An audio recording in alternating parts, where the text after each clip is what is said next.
There was a very famous book by Douglas Adams called The Hitchhiker's Guide to the Galaxy, which some of you hopefully have read. And it involves a man called Arthur Dent. And Arthur wakes up one morning and he realizes he's got a problem. Well, he's got two things surprise him. Firstly, he learns that his best friend is actually an alien. And secondly, he learns that the Earth is about to be blown up. So all of a sudden, Arthur needs to figure out what to do. And this starts this long sort of journey through space that he goes on.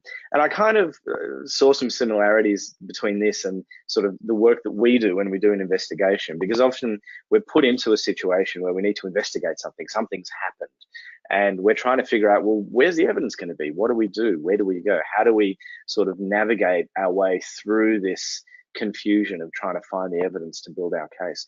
So that's, you know, when I sort of thought of that mindset, that situation, I remembered back to The Hitchhiker's Guide to the Galaxy, and that seemed appropriate. The other thing about Hitchhikers, which if anyone's read it, you'll remember there's big red lettering on the front of The Hitchhiker's Guide to the Galaxy that Arthur Dent actually has, and it says in it, "Don't panic." And I thought that was also an appropriate thing to include, because again, when you have an investigation, it can be very difficult at the start, and it can be quite frustrating, and it can induce a bit of panic when, especially if you don't know what to do, if you don't do investigations very often in your organization. So don't panic, because hopefully by the end of this, you will have your own guide to at least figuring out where the evidence is going to be. So let's talk through this. So as I said, during an investigation, you want to finding the most valuable evidence can be a really difficult thing, especially if you are an organization that doesn't do this often, or maybe if you're an IT person in an organization and something's happened, and there's always a natural tendency when there's an incident to turn to IT and say, well, this has occurred, we need your help. This person's done something, we need you to investigate. And if you aren't familiar with the investigation process, you might start thinking, well, where am I going to look? I mean, there might be some logs. Maybe we can look at the person's computer. You know, we'll log onto the person's computer and see what we can see. Maybe have a look in their internet history. Maybe have a look at the documents they were opening. But really, you're sort of guessing. You're trying to figure out what's useful. So again, in this presentation, I'm going to walk through several scenarios of different investigations. And in doing so, I'm going to highlight what we find in our team through years and years of experience. What do we find to be the most valuable places to look for evidence? So hopefully it'll be a bit of a checklist for you if you ever have that situation yourself. Now, the other point is a lot of organizations really don't think about evidence before an incident occurs. Something will happen and then they will retrospectively try to figure out, well, where is the evidence going to be? And they'll go back over their logs, over their computers, over their backups, and hope that things are there. So in most cases, what we find is we're very much limited to whatever evidence happens to be around. And you know, we often say when we do forensics work that a lot of the time in forensics, you're collecting breadcrumbs. You're looking for some artifact that exists just because an incident occurred. We know that when you run a program, there are several artifacts that get created. So we look for those little breadcrumbs. What we really want, as we say, what we really want is the whole loaf. So again, hopefully that's what we can cover today. So there's two objectives that I have for this presentation. One is, and they complement each other very well. The first one is that when you think about your network and you think about the kinds of incidents that occur, you actually proactively go about collecting the evidence. So don't wait for something to happen and then hope that your logs have it, for example. Think about what kind of logging do we need to have? And I'll talk about these in a lot more detail as we go. And this whole concept is what I sometimes call, you know, making your environment forensically friendly, setting yourself up for success. Because if there's one really important thing, it's to understand that when you have an investigation, the ability to have a successful investigation, whether that's a data breach or an employee investigation or anything else, the level of success that you will have is absolutely based on the quality of the evidence that you have. If you've got no evidence, it's really hard to prove things and to reconstruct what happened. So what I'm hoping, that first objective there, is that you're going to start collecting evidence before the incident occurs. You're going to make yourself forensically friendly. And that, of course, leads to the second objective, which is when you do have an investigation, the evidence will be there. So you're setting yourself up for success. So let's talk about some of the play. Oh, but before I do, let me make a few points. This material is based on a lot of experience. So we've taken experiences from my own experience, my team's experience doing thousands of investigations, and also when I put this in material together, I actually polled all of the SANS digital forensic instructors, and I said, "Hey guys, I'm putting this presentation together. What would you contribute if you could name the most valuable evidence sources?" So some of the thinking here is actually including a lot of feedback from the SANS DFIR instructors, pretty experienced group of people. Now, I'll also point out, I'm not going to cover every potential evidence source. Every network is different. Every incident is different. There will almost certainly be little evidence sources around the place that may not be covered. So don't think that I'm giving you the definitive list of the only things you should capture. By all means, if you know that you've got other sources of evidence in your environment, maybe through custom applications or specific logging or other capabilities, then by all means you should add them. So this is not the only thing. The final point I make before we commence is a lot of these evidence sources are already in your network. I always try to help organizations by pointing out ways in which you can use your existing technologies better. So for example, when we talk about logging, I'm not going to just say you need to go and buy this SIEM or you need to re-architect your entire logging mechanism. Because really, when we talk about logging, as you'll see, you can make huge improvements just changing the configuration of your own logging systems. So you're going to see that, we talk sometimes about the 80-20 rule. You can get 80% of benefit by 20% of cost and effort. So I've really tried to focus on that. So hopefully by the end of this presentation, you'll see that there's a tremendous benefits that you can get just by using your existing technology a lot better. So let's start, logs. Now, I've already mentioned logs a few times. When you think about, again, what we do in investigations, most of what we do is we collect breadcrumbs. We try to find leftover activity. Logs are perhaps the only capability, the only functionality of a system that is specifically designed to tell us what happened. So these are the developer's gift to forensic investigations are logs. So, and if anyone's ever done an investigation, particularly something like a data breach, you'll know that when you have a network that collects good logs, it's fantastic. They're gold because they can really help you very quickly, very specifically, accurately reconstruct what happened. So it's really important to have good logging if you want to have a forensically friendly environment and successful investigations. The other point there is a lot of activities on computers occur under the context of an account. So for example, in Windows, even sophisticated attackers will still use techniques like compromising admin accounts, compromising user accounts, maybe using an existing account to laterally move across the network, maybe creating a new one. But one of the great things about Windows logging is that it's good at logging activity under accounts. So anything that an attacker does under an account, if you have good logging of that account, you're going to get good visibility of that. One of our favorite sort of situations in an incident response scenario is often when an attacker creates their own account or uses a dormant account, because immediately we know that everything that happens under that account is malicious.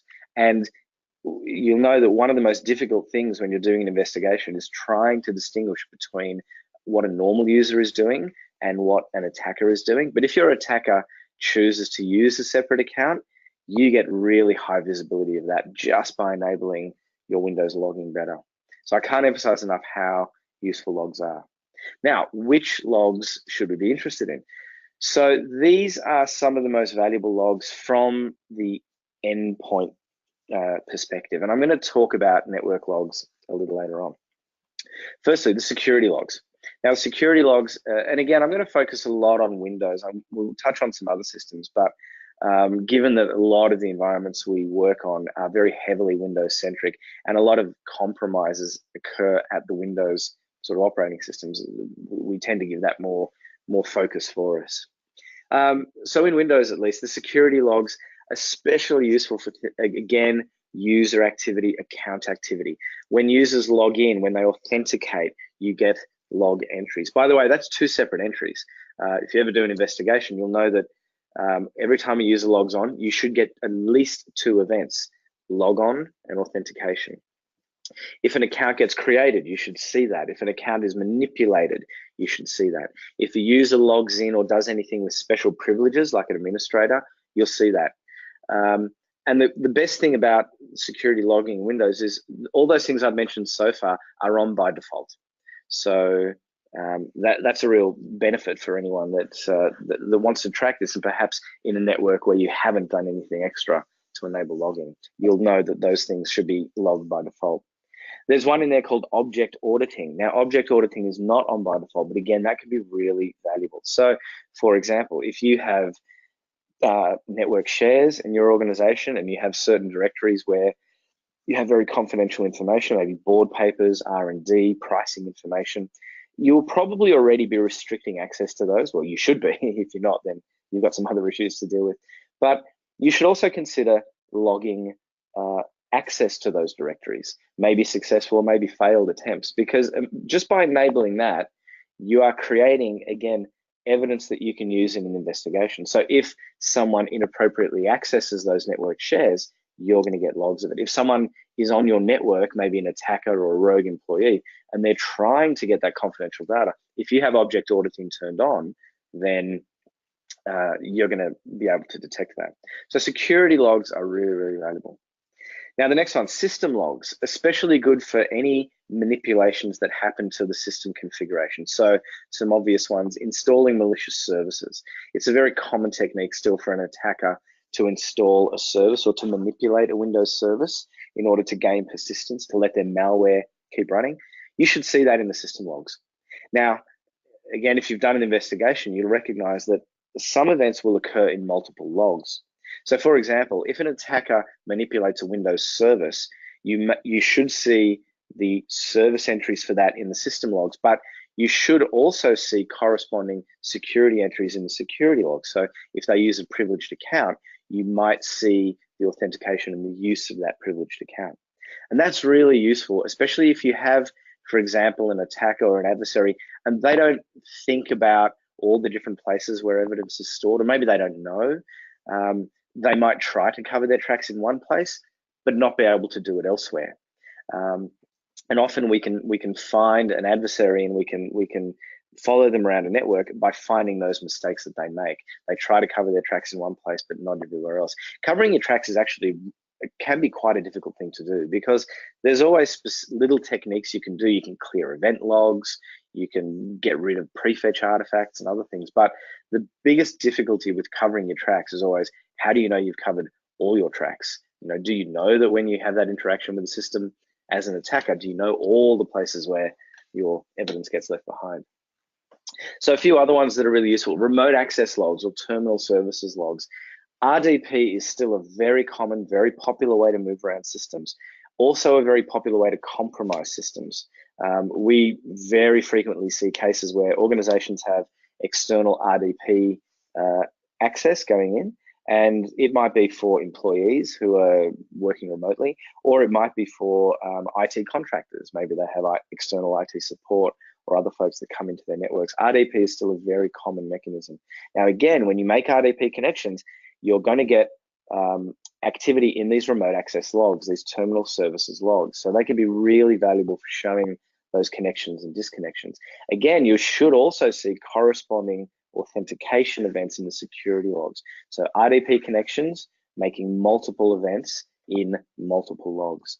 One of the things about these as well, some of these logs will roll quicker than others. So for example, a security log is constantly having events entered into it.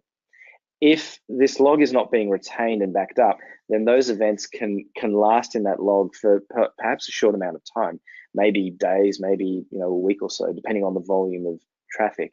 However, some of these special logs, like remote access logs, because they only capture more specific events, they will often have a longer history of activity. So if you're looking for an RDP connection and you think, oh, I'll go to the security log, but it only goes back a few days, think about, maybe I'll go to the remote access log because that might have a longer history for me. Now, the next one on the list, PowerShell. PowerShell is an incredibly powerful framework, increasingly being used by attackers, both sophisticated attackers and sort of moderately skilled attackers. It's very easy these days, if you can get into a network, to deploy PowerShell. It's native on a lot of environments, especially in environments that use things like SCCM and other PowerShell enabled capabilities already. It's going to be enabled, and an attacker is going to be able to piggyback that and move around the network. Now, Microsoft, over the years, Microsoft have made significant changes to their security and improvements in as a direct result of the attacks that we're seeing. So, for example, some of the guards that we have in Windows 10, like remote credential guard and protected security groups, they are because of all the credential theft and attacks that we've seen. PowerShell, we now, as of version 5, we now have PowerShell logging by default, which is great. But if you're still using older versions of PowerShell, you really need to be enabling PowerShell logging, because you want to make sure that if you have people in your network using PowerShell, you want to log that. You want to see the scripts that they're using. You want to see the command line arguments they're using, because you're going to be able to capture the tools that are being used, even things like so-called fileless malware, where an attacker might use a PowerShell script to dynamically execute a PowerShell script that they download at the time of execution, as opposed to having it on the file system. Even that, if you have PowerShell logging, you can capture that. You can see the script. You can go and download it. You can see what it does if it's still available. So PowerShell logging is really important to enable. Application logs, the bottom one there, this is talking about application platforms that you might have. So for example, if you've got a customer relationship management system and that holds your crown jewels about your customers and their data, you want to log access to that. If someone accesses that system, you want to log that they logged in, that they did it successfully, or if they're failing, you want to log failed attempts as well, because if someone is brute forcing your application system, you want to see that. And then when they log into the system, you want to make sure as much as you can that any critical activity is also being logged. What files are they looking at? What documents are they accessing? What are they exporting? Are they printing something? Are they extracting reports? Are they exporting CSVs? So you really need to look at those application platforms where you have your confidential data and make sure you're enabling those logs as well. Now, when it comes to logging, there's a few other golden rules to remember. It's not enough to just say, oh, we've got the logs, we capture those logs. You need to look at it in a bit more detail. You need to get a sufficient level of detail for your logs. Unfortunately, when we go into environments and we ask administrators what their logging configurations is, I would say 9 times out of 10, or maybe more often, unfortunately, the answer we get is we use whatever the default is, whatever the default settings are of Windows or Linux or whatever the system is. Now, that's okay, but it really needs to be improved if you want to be sort of forensically friendly. So you want to make sure you have a sufficient level of detail in your logs, not just whatever the default settings are. You need to make sure you keep your logs for a sufficient period of time. Now, people sometimes say, how long should we keep our logs? What's the magic number?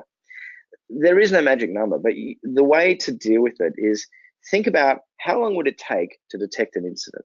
How long after a user goes would you maybe learn that something's gone wrong, that user, in fact, before they left, was stealing all your intellectual property? What if you had a sophisticated attacker on your network? How long would it take you to find them? If you look at any of the breach reports that are published in the industry, you'll see that commonly it can take an organization 6 months or more, and it's often more, to detect a good attacker on their network. So in response to the question of how long should we keep our logs, my answer would be start with 12 months and then go back from there. Now you might think, well, 12 months, that's a lot of logs. It's going to take a lot of disk space. I'll tell you now, disk space is cheap, relatively. It's getting a lot easier, especially with cloud-based platforms, to just obtain, to initialize extra disk. And the value that you're going to get from having a history of logging when you have an incident is it far outweighs the cost of a little bit of disk space. So don't accept the answer, it takes too much disk when you're having the discussion about how long to keep your logs. The third point there, make sure your logs are reviewed regularly. It's no point keeping logs if you don't review them. Now you need to know what to look for. That's a whole other question, but you need to make sure that, keeping logs is great, but being able to actually review them is going to turn you from being a reactive company that just waits for something to happen into a proactive company, or to use the modern sort of parlance, a company that does threat hunting. Right? You want to do threat hunting? Get your logs. Look for suspicious stuff. You're now threat hunting. Right? And it's that simple. The fourth point there, ideally, you want your logs to be stored centrally, because then you can correlate events across systems, and you want them to be secure so that if an attacker does get to them, it is very difficult to delete them or to compromise them in any way. So if you can do these things, you will have a really solid logging format, and you will have a great capability to do investigations. Now, the other point to remember down the bottom, don't think, when you have an incident, don't think, oh, it's too late, we don't have any good logging, we're doomed. You can still turn on good logging. If you have a data breach, or if you think that you've got, suspicious things happening on your network, you can still enable logging. You don't have to just leave it for before an incident. Okay, so let's move away from logging. We've talked about that quite a bit. Endpoints, servers, workstations. This is where a lot of the fun often happens. If you have, again, different kinds of cases, it might be an employee who's stealing confidential data. It might be a rogue contractor who's getting into your privileged systems. It might be an attacker who's on your network. The fun is going to be on your servers, on your workstations, on your endpoints. And this is traditionally where classic computer forensics focused. We have become very, very good in the field of forensics at deconstructing what happens on an endpoint, tearing apart an operating system, and really getting a lot of artifacts that we can use to reconstruct an incident. So there is a wealth of information on these systems. Now, again, when it comes to endpoints, most organizations just set them up, install Windows by default, and let it go. There are some things that you can do on your endpoints to, again, make you more forensically friendly. And these are worth thinking about. So for example, prefetch. Anyone who does data breach investigations, you'll know that there's an artifact called prefetch, which is fantastic at telling us what programs were executed on a machine. Every time Windows runs an executable, it will generate or update a prefetch file. So we can use that as evidence of execution. Now, one of the interesting things we saw when SSD, solid state drives, came along is that Windows was able to detect them and turn off prefetch. So it's very common for us to actually go into an environment and see SSDs and not have any prefetch because of them. But you can turn that on. So if you, again, want to be forensically friendly, think about just re-enabling your prefetch. Now, you probably don't want to do it on your servers, because that's the other place that it's disabled by default. It might have load issues, but certainly on user computers, that might be quite handy. A couple of other things. The local security log. So I mentioned before that the local security log is a great place to get evidence of activity on the local computer. Now, this is not domain security log, which is where your servers usually talk to. This is the user's computers, because depending on what the attacker does, there are certain attack techniques where you will only get evidence of that attack in the local computer's security log, so the user's computer, not on your domain logs. But because the local security log is getting so much information, so many events, the events don't often last for long. So another great recommendation is consider expanding the size of that log file to, say, 1 GB or more. Now, again, you might think, well, gigabyte log file, that's huge. But think about the amount of disk space that we give our users. And, a lot of it is wasted or just not used. So allocating 1 gig or a bit more to collect this really valuable security logging information is definitely a worthwhile change to make. Another thing you could do is forward it to a central collector. So again, picking on Windows, Windows has a native capability to forward event logs, and you might choose to just forward your security logs to a central place from your user computers. Of course, if you're using something like Linux, you can use syslog as well, which has been able to do that for many years. The third point there, increasing IE history. Now, this is an interesting one. When you open up a file, when a user opens, say, Windows Explorer, and they double click on a document, a Word document, say, a record of that is actually stored in the user's internet history. Now, it doesn't mean that they accessed it from the internet. It doesn't mean they used Internet Explorer. It's just a it's a relic of the way Windows and Internet Explorer were very, very tightly coupled in the early days, and it still exists. Now, by default, Internet Explorer keeps a history of 20 days, which is great for showing file and web activity for 20 days. But why not make that more? Again, if you work in an organization and you want to be able to look at internet history, especially if you don't have a centralized logging mechanism like a proxy server, then you could make a group policy update that increases the IE history that's stored on everyone's computer. So make it a few months and see what, or make it longer than that. The other thing you can consider is disabling user clearing. Now, this is an interesting debate, and in some countries, in some organizations, this can be a bit contentious, but something I often suggest is think about disabling the ability for your users to delete their internet history. Because, for example, in Australia, where the privacy laws allow an organization to have full access to their information on users' computers, why would a user need to legitimately clear internet history from their work computer? Something to consider.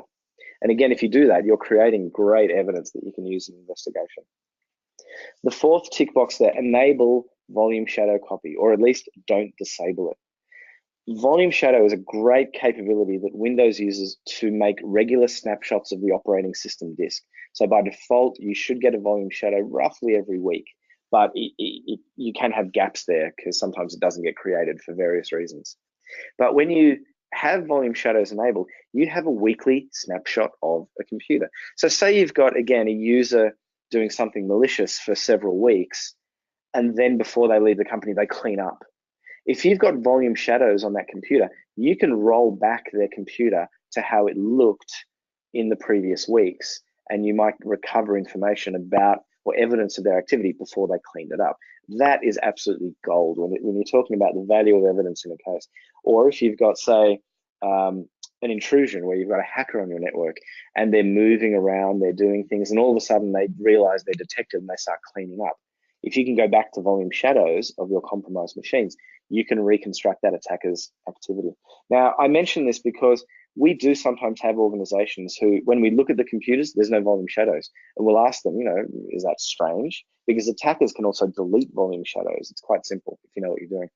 And sometimes organizations will say, oh, we delete volume shadows because it's too much of a performance impact. We don't want to run them. So again, that organization is actively doing things to destroy evidence that could be really valuable. I've already mentioned PowerShell earlier, so I won't harp on about that, but upgrading to PowerShell 5 is great because that has default logging capability. Or if you're using an older version of PowerShell, you can make policy changes to increase your logging. So lots of things here that you can use to enhance the quality of the evidence you're getting on your endpoints. All right, let's keep going. By the way, just a reminder, I do have the little question and answer box open in the corner. So if anyone wants to throw a question, feel free at any time. Now, one important thing about these servers and workstations, how do you know what to collect? Because you might get a user's computer and go, all right, well, I'm doing an investigation and here's the server or the user's computer. And apparently it's got all this valuable evidence, but where is it? What do I look for? What do I do? There's some really good resources out there, and one of the best, in fact, I think the best single resource for this is this poster that SANS has released and updated over the years. So this is, if you do a Google search for the title of this poster, Windows Forensic Analysis, we used to call this our evidence of poster. So if you Google this, you'll find a PDF version of this poster. And this poster provides a fantastic list of artifacts that you can look for depending on what you're investigating. So for example, if you look at the poster I've got up on the screen, you'll see down the bottom, there's this green box that says file or folder opening. And in that box, you'll see there's probably 8 or 10 different artifacts that will show you evidence of a file or a folder that's been opened. So, and again, you can use this in different ways. If you've got an attacker on your network, on your computer, one of the key questions that we're getting in data breaches is what information was stolen? What did the attacker access? What did they take? And that's, for anyone in Australia, you'll know that's driven largely by legislation that was introduced this time last year for mandatory data breach notification. So because of that, companies are very attuned to this question of what did the attacker access. So if you go to that green box on the poster, you've already got a fantastic starting point. You've got 8 or 10 artifacts that you can immediately look at on the endpoint to show you evidence of what documents, what folders and files were accessed by your attacker. And that can, if you look in all of those and you see specific documents, or maybe you see nothing, you can then confidently say, I've looked in all these places and the attacker did not access any of those things. So that's really fantastic knowledge. Now, for anyone who's interested, there is obviously a training course behind this. So this is one of the courses that I teach is the Forensics 500 course, which is Windows Forensic Analysis in depth. And we actually spend an entire week going through all of the artifacts on these posters in great detail and analyzing exactly how they work. So these are a great starting point for you for your investigations. All right, let's talk about a few network evidence sources now, because there's a lot more evidence on your network than just what's on the computers. DNS carries a lot of useful information. There's a lot of attacks that use DNS to resolve maybe C2 servers, hosts on the internet that are holding tools, hosts where the attacker is coming in from, and other thing. And you'll see DNS in user activity, you'll see it in malware, you'll see it in different places. So being able to log DNS through some sort of passive DNS can be a really useful way. If you get an indicator of compromise about a certain IP address or URL, you can use that DNS to very quickly say, all right, we know this host is evil on the internet, who else has been talking to it? And that'll help you really quickly scope what's happening in your environment. VPN logs can be critical. A lot of breaches occur by piggybacking on existing remote access methods. So I talked about RDP before. If you're allowing RDP into your network, you have to log that. If you're allowing VPN from external sources, you really want to be logging that as well. And again, make sure the level of detail is sufficient. Who's trying to log in? What IP address are they coming from? What date and time? Are they successful? Have they failed? You want to get as much information about that as you can. VPN logs and attacks against VPN are probably one of the short lists of alerts that you want to be detected, or you want to be alerted to very quickly. If you're seeing malicious attacks, really concertedly trying to get into your remote access, you should look at that quickly. Unfortunately, too many organizations don't know about that until the attackers are in. The third point there, proxy logs or gateway logs. It's interesting, proxy servers used to be really popular on networks, and I think it's because internet bandwidth used to be a lot more expensive. It was a much more prized commodity than it is now. These days, companies are more lax about internet access because we tend to get faster, cheaper internet. But it's still valuable to have some sort of aggregation point, some sort of proxy or gateway on your network through which internet activity flows, and to be logging what's happening. Because, for example, if you've got say users disclosing confidential information, it's great to be able to go to your gateway logs and say, well, show me all the users accessing Dropbox, show me all the users accessing Google Drive, show me all the users talking to this malicious IP, maybe in a breach context. And again, more and more companies are not logging this information, which is a pity because it can be really valuable. And even more so if the internet activity on your endpoints isn't being logged. So for example, if you've got an attacker or a rogue employee on a user computer, they use the browser and then they clear their browser history. There are forensic tools that we can use to try to recover the browser history, but whether you get it or not, it depends on several things. But if you've got a central logging of internet activity, then that can be a really valuable thing to leverage. Second last point, DHCP log. This is really important, and this is often overlooked. A lot of organizations run DHCP internally. So as users connect their devices, they get IP addresses dynamically assigned. If you can't log who's getting what IP address, it makes it really hard to figure out what endpoint the activity occurred on. So you might see in your gateway log or your firewall log, this computer inside our network did something bad, and then you think, okay, where is it? I don't know, it's just an IP address. We don't have a host name, we don't have anything else to go on. So make sure that you're logging DHCP activity so that you can correlate your IP addresses to the endpoints and ultimately to the users. Firewall logs down the bottom. Again, we often find these to be disabled, but they can be quite valuable.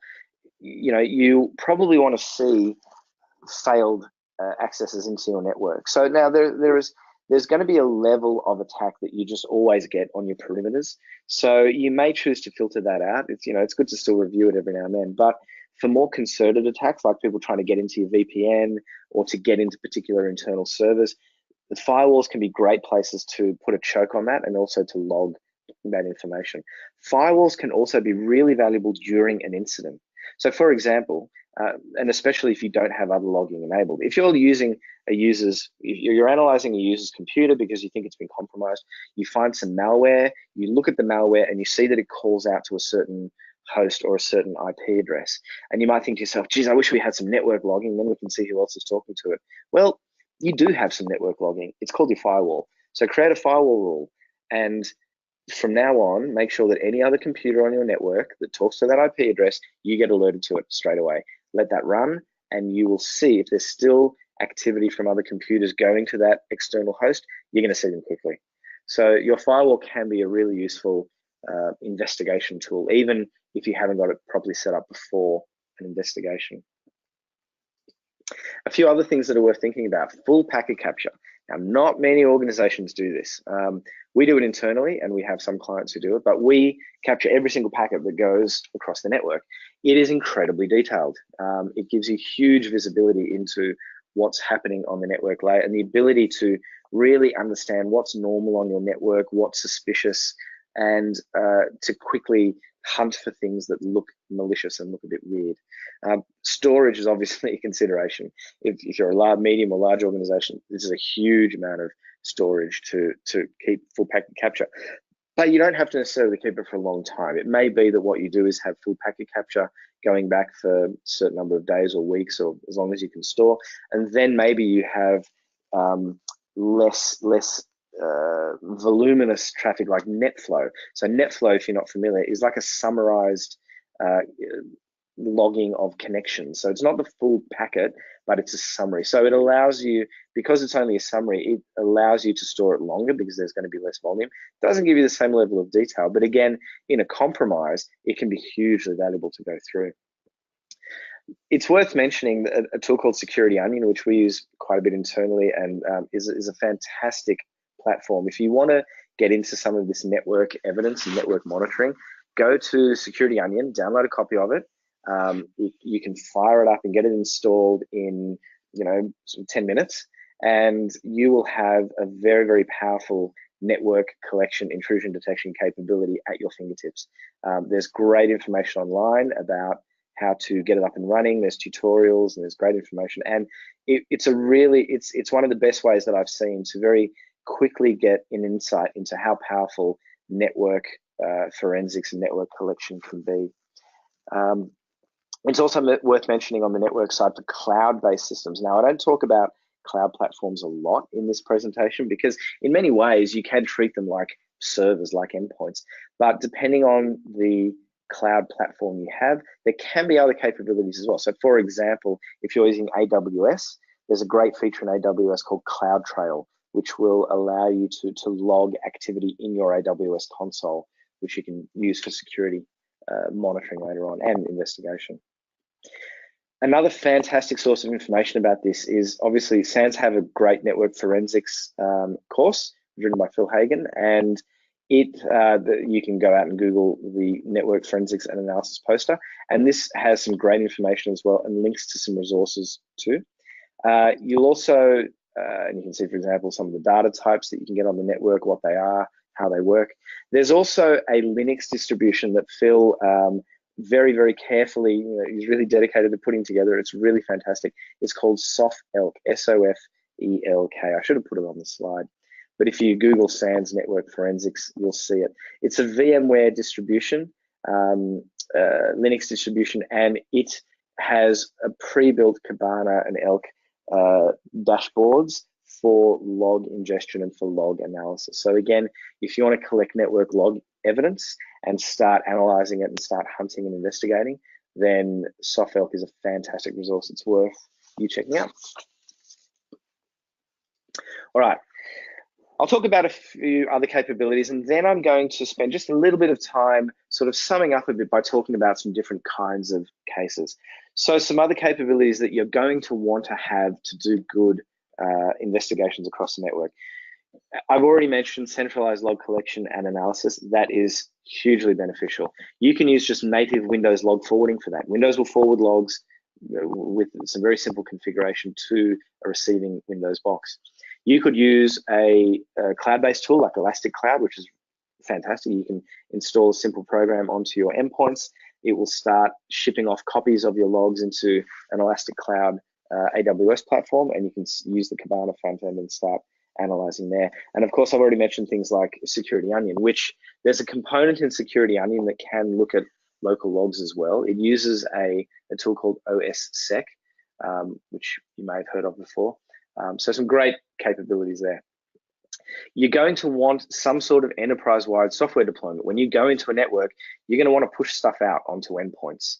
I think, you know, any providers who are sort of doing investigation and response by walking up to a box and analyzing it one by one, or forensically imaging them one by one, that was years ago. You want to be able to reach out across networks at scale, push out tools, and do remote triage, remote scanning, remote analysis. So again, you can do this natively. Things like AD Group Policy, Microsoft SCCM if you have it, or even third-party tools. You can even script something using, say, PowerShell or PSExec to push tools out if you really need to. And you're going to want some sort of remote evidence collection and triage capability as well. So again, I've mentioned a couple here that are worth noting.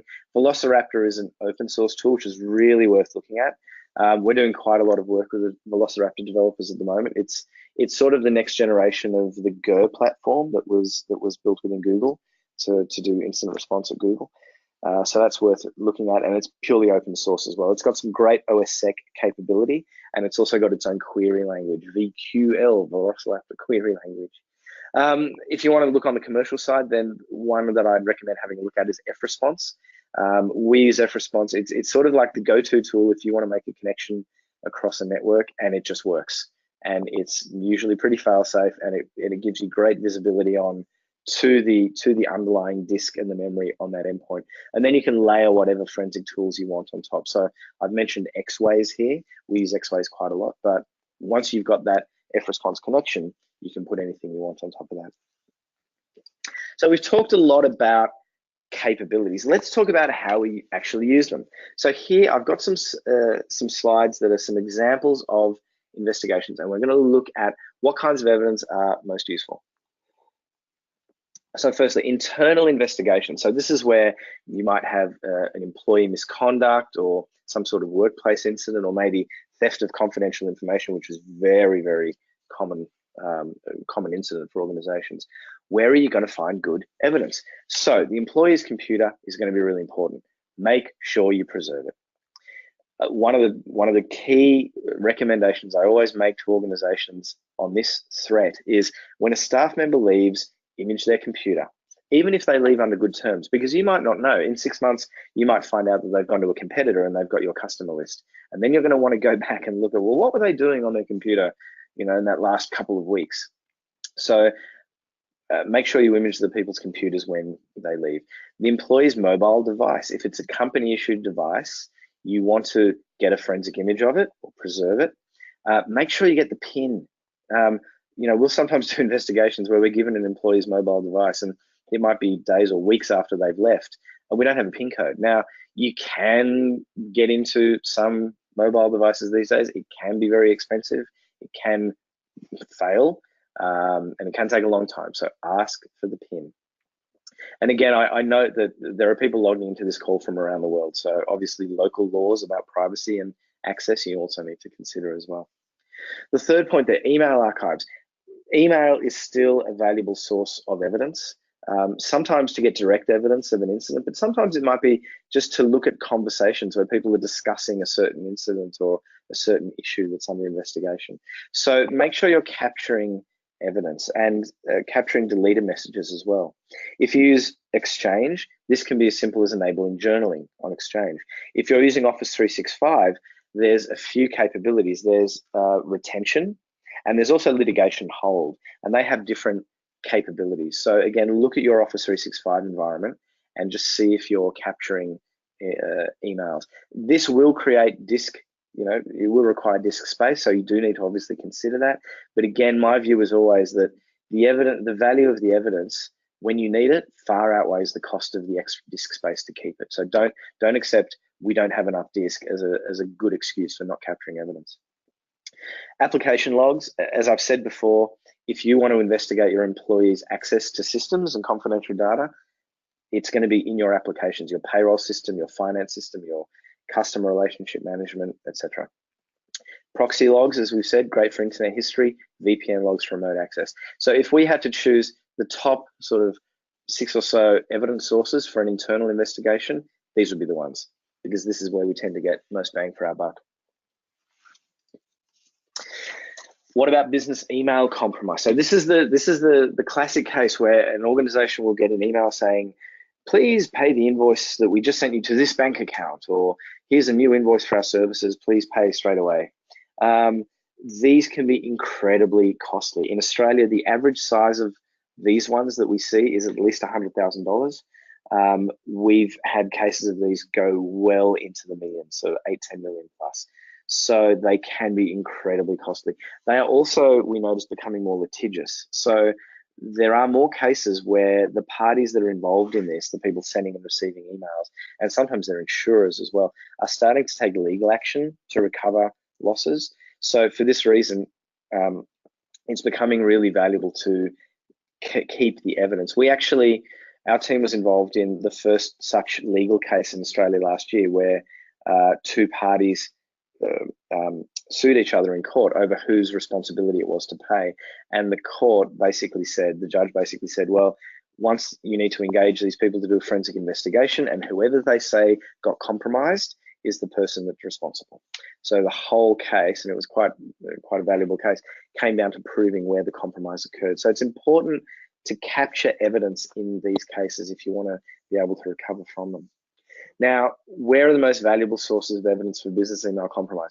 Email logs, without doubt. You want to know who's accessing your email system, where are they accessing it, and is any of that access malicious? Because a lot of these cases occur when an attacker gets into an email system and is able to search through it, looking for invoices, looking for email communications about billing and finance and payments, and forge an email message to come from that email system itself. So being able to log who accesses it is still really important. One thing to note here, Microsoft Office 365 has been targeted a lot in business email compromise. And again, Microsoft are responding to this by improving their logging. There was some great logging that was in place, but it was removed last year because, well, various reasons that we don't need to go into, but Microsoft have recently announced that they are re-enabling auditing and logging as a default feature in Office 365 from the 1st of Feb. That in itself is fantastic, and that means that companies, without having to enable it specifically, are going to have logs available. Now, we're still waiting on what the details of those logs are going to be, but overall, I think that's a positive step, so that's good. As I mentioned before, email archives. So you want to be able to go back over your emails and look for other malicious emails or other evidence of the attack. And down the bottom, I've got a catch-all that says also refer to evidence for data breaches, because at the end of the day, it is a potential cyber breach, and it could mean that that your network is breached. So if you think that's the case, or it could be, go back and review those other sources. What about ransomware? Again, a very common case that we get. What kind of evidence do you want? Backups, very important. Now, hopefully, if you've got a backup, you're not like Dilbert down the bottom there, and your disaster recovery plan is a bit better than just screaming help. Hopefully, when you have a ransomware case, you have backups that you can go to. The critical thing is make sure that your backups capture your critical data. Make sure they also include your key systems. So, you might have a backup that just has your customer data or your important financial data. That's great. But if your backups also allow you to rebuild your systems easily, that's even better. And the third point about backups there, store them offline. Obviously, it's very hard for an attacker to compromise an offline backup. So that's really key. The other point about backups from an investigative perspective is if you've got a ransomware case, often ransomware will really destroy a lot of evidence on a system. So if the attacker has been in the network for a while And increasingly, we're finding that is the case with ransomware. They don't just get in, drop ransomware and go. They're increasingly staying on a network, dwelling for quite a while before they drop the ransomware. So that's where having a backup of that system from previously might let you look at what that attacker was doing before the ransomware took hold. Remote access logs, again, a lot of ransomware cases are caused by weak remote access. So having a log of that could be a very quick way to identify how the attacker got in and when they got in and how long they've been there. And again, down the bottom, I've got a couple of catch-alls. Go back to the business email compromise because all those data sources are relevant, and also refer to the evidence for cyber breach investigations because they're important. And in fact, that is the last, this is the last slide that we have, which is the big one, cyber breaches. So it's, you might feel a bit ripped off here because at the top I've said, everything we've said is relevant. So pretty much everything that we've talked about so far will be valuable in some way in a cyber breach. Everything from analyzing the endpoint, looking in email, if an attacker has compromised your email, looking at the network for network activity, even things like looking at document access. Because again, it's really key in a cyber breach to answer that question of what did the attacker look at? What files did they steal? So that's really important. You want to also, as I've said before, in a cyber breach, be able to triage collection of artifacts. So you want to be able to go to a compromised system and collect the evidence. That might be take a backup or a snapshot of the system, or it might just be capture the key artifacts that you want. And you want to do this before you clean up, because unfortunately we still have a lot of cases where a company will be compromised, they will immediately start remediating and cleaning up, and then they'll call us in. And unfortunately, if we're looking at a server where the malware has already been removed or it's been rolled back to a previous snapshot, that makes it really much harder to analyze. So just when you have a breach, our advice to companies is always just take a breath, just pause for a minute, make a plan and back up or snapshot systems before you start remediating, because that they contain valuable evidence that you're going to want to use. Memory dumps are worth mentioning as well, especially for malware analysis. If you think that there is current activity on a box, or if you've got malware on a box, memory is fantastic. In the advanced incident response course that we teach, we do a day and a half just on memory analysis, tearing apart different kinds of attacks and looking at how memory is a place where that really gets sort of shown and exposed. Full disk images, it's worth mentioning them. If you need to do deep forensic analysis of a compromised host, then a full disk image is still great. These are made much more easy with virtual machines and snapshots. So if you're using cloud environments, or if you're using virtual machine environments like Hyper-V or ESX, it's much, much easier to create snapshots, and they're great to have. But you might have a situation where you can't always do this. If you've got a fleet of 1,000 computers and you need to be doing a light touch forensic analysis or a triage analysis on all of them, you don't want to get 1,000 forensic images because it's probably going to be impractical. But it's worth thinking about there. So folks, that actually brings us to the end. I'm conscious of time.